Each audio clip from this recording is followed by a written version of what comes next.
What's going on, guys? Steven here. Welcome back to the channel. Today we're going to be looking at the vampire movie of 2024, Abigail, directed by Tyler Gilbert and Matt Olpin.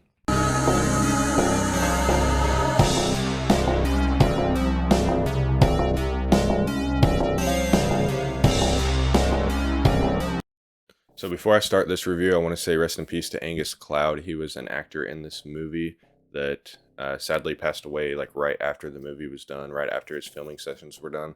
So I want to say rest in peace to him. This is the only movie I've seen of him, so I'm not sure what else he has done, but I just wanted to say that before I started this review. So I am a pretty casual fan of vampire flicks. I do like them right alongside werewolf movies, which they're kind of in the same boat, as in I have not seen a ton of them, but I've seen enough to know that I do like them. So I was pretty excited to watch this one, and from the early buzz that I heard, it was really good, so I was even more excited to see it. And from the vampire stuff we've gotten in the recent days, uh, they kind of went downhill if you compare them to 80s vampire flicks and just even the early 70s vampire flicks. Um, I think the 90s is where early 90s we had some good ones, and then the 90s is kind of where they changed into the vampire flicks that we kind of know today, which is almost like romance pretty much series and movies. So this felt like it was going to be a reverse to like the old kind of classic vampire story. I'm glad to say that's definitely what it was. So without further ado, let's talk about Abigail. So for a vampire flick, this has a pretty unique and intriguing story to it.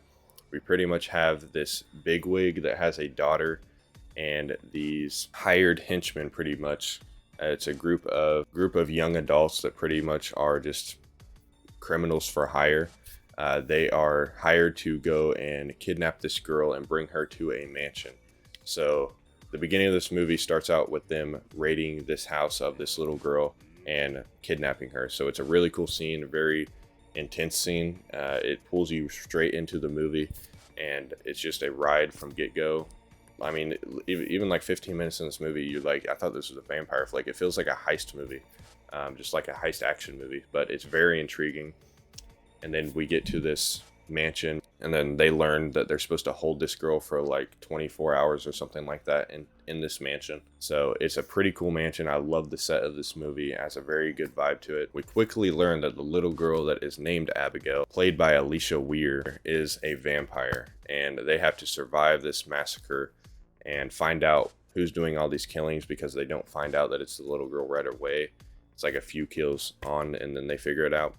So it's a very cool setup, and I think Alicia Weir does great as this vampire. But first of all, we have these young adults that are very unique in character. Each one of them is a different person, and they have a backstory to them, and you want to know more about them. You like every single one. There's not one character that you don't like. You have Angus Cloud that is kind of playing this newbie gangster, and he's kind of new into the criminal world, and he's really funny. He has the jokes. You have Melissa Barrera that I recognize from Scream, this newer Scream movies. She does great. She's basically the main character of this movie, and she's an experienced criminal. Then you have Catherine Newton, which I recognize more recently in Lisa Frankenstein, which does great in this movie. She's like the hacker of the group. Then you have Kevin Durant and Dan Stevens. They're the guys of the group. They do amazing. They have really unique characters to them, and you like watching all of these people on screen. There's not one that you see on screen and you are doled out or bored by this character and you don't want to watch them. They're all amazing characters that you enjoy watching. So basically in this movie you have these group of characters staying in this mansion with the girl upstairs in the bedroom, and they are just waiting for the time to run out and they can get out of there and get their money, which I think is like 7 million a person or something like that. But people are dropping left and right. I think Angus Cloud is the first kill, which he has a really cool kill. He gets his head ripped off, and it's just these brutal kills, and they don't know where they're coming from. They find out that after a few deaths, they want to find out why this is happening. So they ask the girl who her father is, or I think Dan Stevens' character actually asks her first, and they find out that he's some bigwig that is like a super Satanist, and he's like one of the most dangerous men in the world. So they're contemplating if they should leave or stay.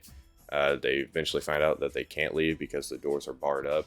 So they're trapped in this mansion with some type of killer loose, and they don't know what it is because they don't know that it's Abigail yet. So this movie is super intense. I think it has amazing kills, and when Abigail is finally unleashed and she reveals herself to them, it's just super entertaining. I mean, you're laughing and you're scared. You're genuinely scared of this girl. I think a lot of directors and horror movie and horror writers will take after this movie and see the reaction of the fans and realize that, hey, this is vampire flicks. This is what we want out of vampire movies, and hopefully this is just the start of a gigantic plethora of good vampire flicks that we get in the future. That's what I'm hoping for. But this movie was just super intense and super fun. The ending was really, really fun and cool. You get a character that is transitioned into a vampire out of a deal that they're trying to make, and he just has that really cool, almost like Lost Boys vibe vampire look to him, and it's just really cool. Super bloody and gory. I mean, it has that over the top blood squirting everywhere and spraying everywhere.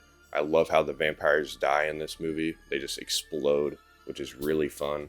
And each vampire movie almost has like their own rules that they make up. They take like the classic rules and they use what they want, and they don't use what they want.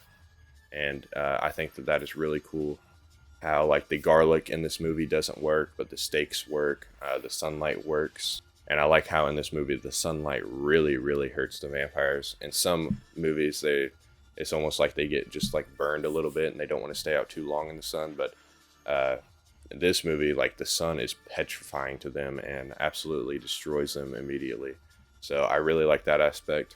So overall thoughts, as I said, this is just a blast of a movie. I'm going to have to give Abigail a 4 stars. It's leaning almost 4.5, but I think it's a 4-star movie, a high 4 stars. I really liked this movie. It was a lot of fun. And I definitely recommend you guys go check it out because vampire flicks are back. And I think that we're just going to get more and more good ones after this movie and after they see the reception of the fans to this movie, like I said. And I loved Abigail. This is a movie that I'll buy on Blu-ray and I'll watch it over and over and over again. And I can't wait for the Blu-ray to come out. It's very rare for me to see a new movie and instantly can't wait for the Blu-ray. And this is definitely one of them because I want to rewatch this one over and over again. It's a fun vampire flick.